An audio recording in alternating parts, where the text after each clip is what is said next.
Hello and happy merry post whatever. I'm briefly back on your airways for the finale in my Doctor Who pilots special that we've been doing on the pilot principle for the last few months.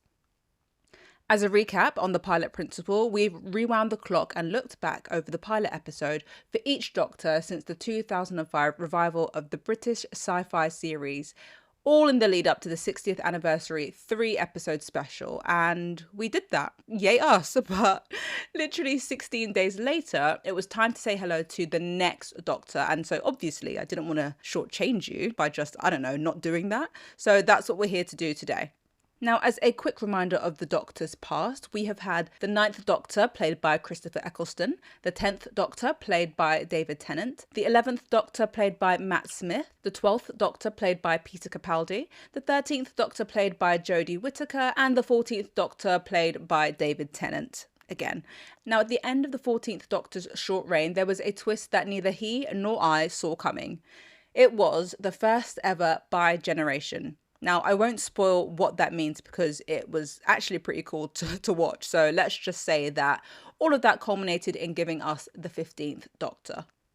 Before we get started, I like to give a bit of a roadmap to the path ahead. So on the pilot principle, I typically start with running through the credits, who wrote, directed and starred in this case, the 15th pilot. Before I then break down the first 10 minutes and look at some of my favourite moments, give you a few interesting tidbits and then just sort of rounding up from there. Okay, now that that's all been sorted, let's get into it. The 15th Doctor's pilot first aired on the 25th of December 2023, so Christmas Day, and it premiered with a pilot title of The Church on Ruby Road, and it was a standard BBC hour, so roughly about 57 minutes. The Church on Ruby Road was written by Russell T Davies, and I know you've likely heard this spiel for the third time now during this pilot series, but please bear with me for 30 seconds while I explain that Russell T Davies was the Doctor Who showrunner from 2005 to 2010. He oversaw the show's revival with Christopher Eccleston and left at the end of David Tennant's initial spin in the TARDIS. He was also responsible for the Doctor Who spin-off shows Torchwood and The Sarah Jane Adventures. He then came back to the Doctor Who fold to write the 3-episode 60th anniversary special that saw David Tennant come back as the Doctor and Donald Noble as his companion. Davies has also written Queer as Folk, Cucumber, Banana, Tofu, A Very English Scandal, Years and Years, It's a Sin and Nolly.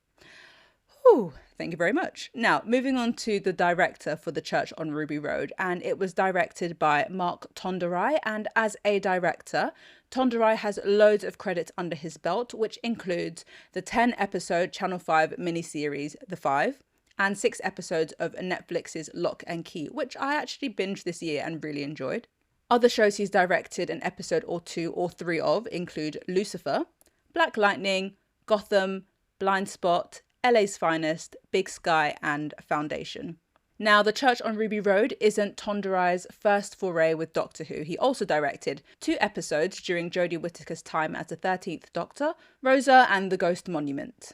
The 15th Doctor is being played by Ncuti Gatwa, and apologies for the incorrect pronunciation in previous episodes. Now, Ncuti is likely known to most as Eric Effiong, one of the leading roles on Netflix's Sex Education. And though he has done a few stage bits, Sex Education was his breakout role, and since then he has starred in the recent Barbie movie playing artist Ken, and will be starring in the upcoming miniseries Masters of the Air for Apple TV+. On to the Doctor's companion, and our companion is Ruby Sunday, and Ruby Sunday is played by Millie Gibson, who hasn't done too much television, which is often the case with the companions. They either go for a well-known name and face like Billie Piper or Catherine Tate, or someone plucked from relative obscurity like Karen Gillan or Tosin Cole. Like I was saying though, Gibson hasn't done much, though she did have a main role in the BBC children's drama series Jamie Johnson, and had the regular role of Kelly Nealon for 215 episodes, according to Wikipedia, on the ITV series Coronation Street, and she's also done a few bits and bobs on stage and for radio. In terms of special faces featured in the 15th pilot, The Church on Ruby Road, we have Davina McCall. Davina McCall is a television presenter, and she is likely known to most people in the UK for her time presenting Big Brother, which she presented from its very first series all the way to its 11th. And does anyone else remember her catchphrase? Well, I don't know if it's a catchphrase or a disclaimer, but she used to say, "You are live on Channel 4, please do not swear."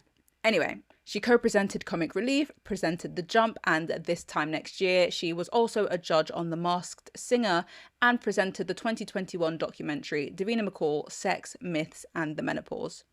She is also currently the co-presenter of ITV's Long Lost Family, which, well, we will get into that. And of course, Doctor Who is airing on BBC One. Now, I'm not sure if it's getting the international Disney Plus release too. I did see the Disney Plus logo at the end of the credits, but I don't know if that's something that was just for the 60th and maybe for the Christmas episode too. I don't know. So if you are listening and you live not in the UK, let me know if you can actually catch the Christmas episode on Disney Plus. Okay, now that has all been said and done, the credits have all been wrapped up and tied in a nice little bow, we can move on to the synopsis for the 15th pilot. And this is what it says, according to my information guide on my television. Long ago, on Christmas Eve, a baby was abandoned in the snow. Today, Ruby Sunday meets the Doctor, goblins, stolen babies, and perhaps the secret of her birth. Which is very intriguing. There's a lot of things going on. She's meeting the Doctor, she's meeting goblins, babies are being stolen, secrets of her birth, Christmas Eve. It's quite a nice little whimsical thing. I think it's the kind of pilot description that you can't easily turn away from. You just automatically want to know more, and I am here for it. In terms of my fun facts for this episode, though fun is not, it's not guaranteed. The 2005 to 2023 run of Doctor Who has come to a close. So that is everything starting with Christopher Eccleston's 9th Doctor and ending with David Tennant as the 14th Doctor, which means that Ncuti's series will be series 1. And so I believe that certain storylines and arcs may be rebooted.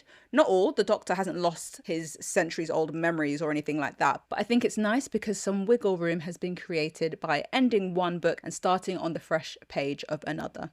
And my second interesting fact is that this is the first Doctor Who Christmas special since 2017.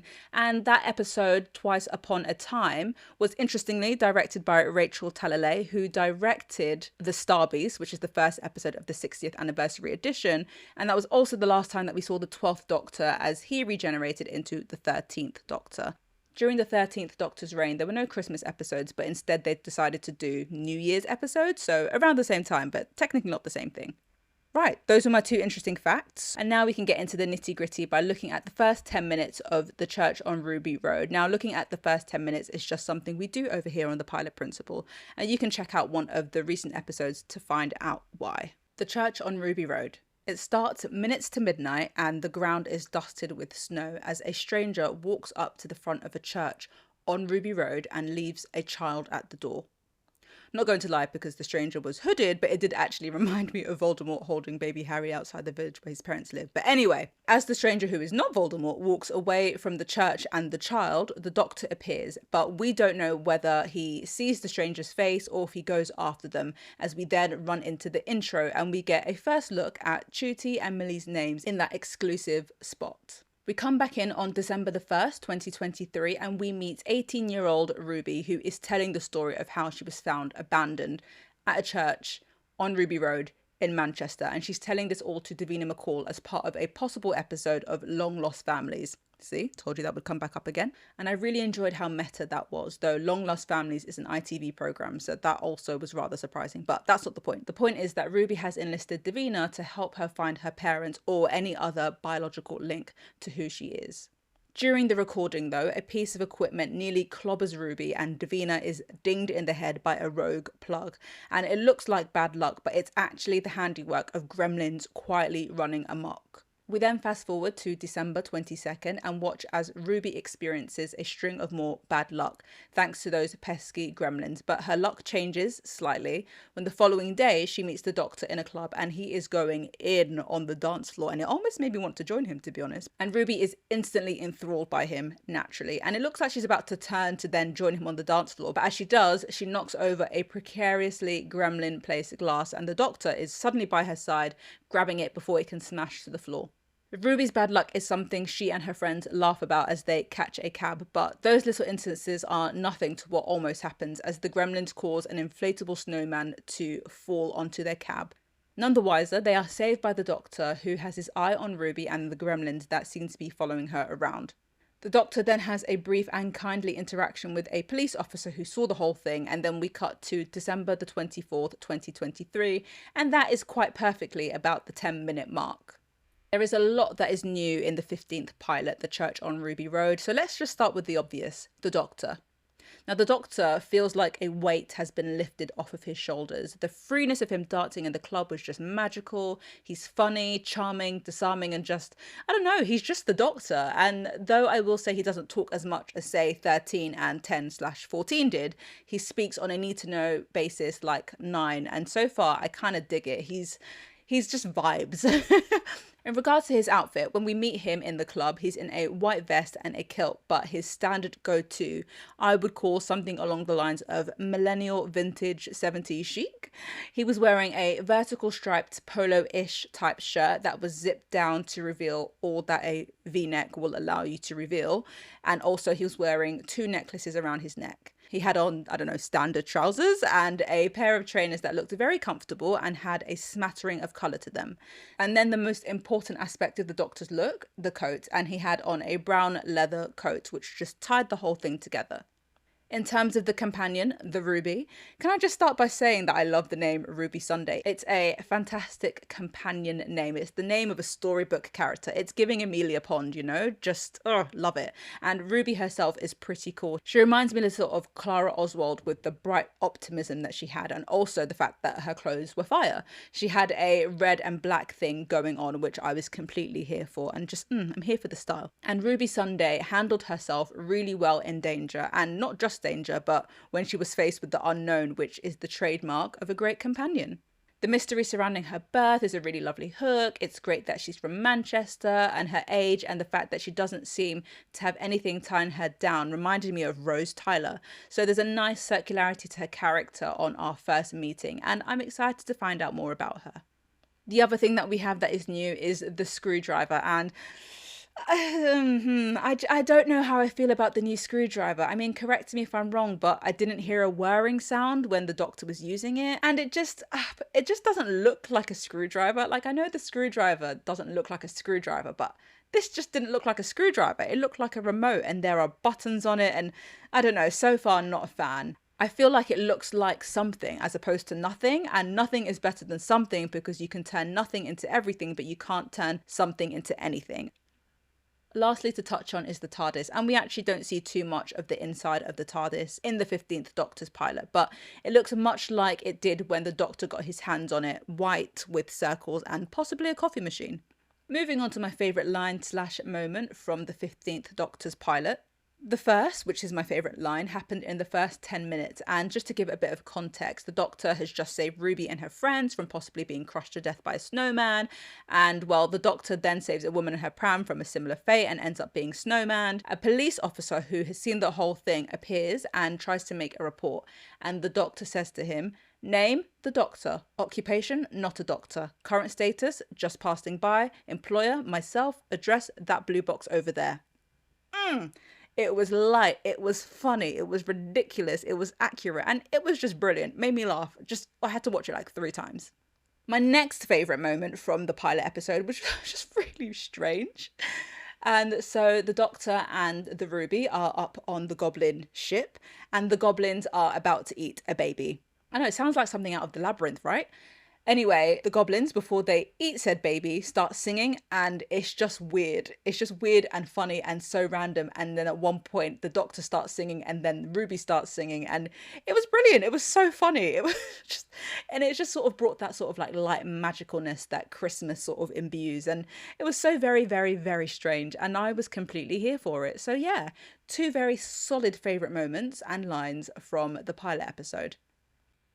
Now, overall, in terms of how the Church on Ruby Road made me feel, I will say that storyline-wise, I don't think I really understood the nuances of the gremlins. Like, there was a lot of lore about eating babies and feeding the Goblin King and how they could manipulate time, but they weren't time travelers, and how they used not magic or coincidence or bad luck in order to manifest, and still, I didn't get it. I couldn't quite put the pieces together, and I didn't really understand how that all linked with Ruby specifically. But I enjoyed it, so that's something. I mean, I would watch it again, and hopefully on the second time around, it would actually make sense to me. But it was fun, and it's a new Doctor, and it's a new companion, and this is the first new companion that we've had in a pilot episode in, God, how long? I think since Well, okay, yeah, technically the 13th Doctor, all of her gaggle of companions were brand new, but we didn't have the TARDIS in that episode, if you remember. And that's from The Woman Who Fell to Earth, so Jodie Whittaker's pilot episode. So the last time that we saw a new Doctor and a companion and a TARDIS, I believe, was during Matt Smith's start as the 11th Doctor when he met Amelia Pond. At the end of the episode, Ruby does that whole opening the TARDIS door, popping her head in, coming out, walking around, double checking, because of course it's bigger on the inside. And it was just magical. It was brilliant. It made me really, really, really excited to just find out how their adventures are going to go and basically just come with them. And I think that's all there is really to say because, well, Ncuti is here to stay for at least 3 series if the pattern with the last few Doctors are anything to go by. However, the Doctor and Ruby themselves won't be returning to our screens until, I think they said May 2024, if I'm not mistaken. But has their pilot episode convinced you to take a spin with them in the TARDIS for this next phase of Doctor Who? Let me know what you think. I mean, I'm excited. Are you excited? Are you apprehensive? How do you feel?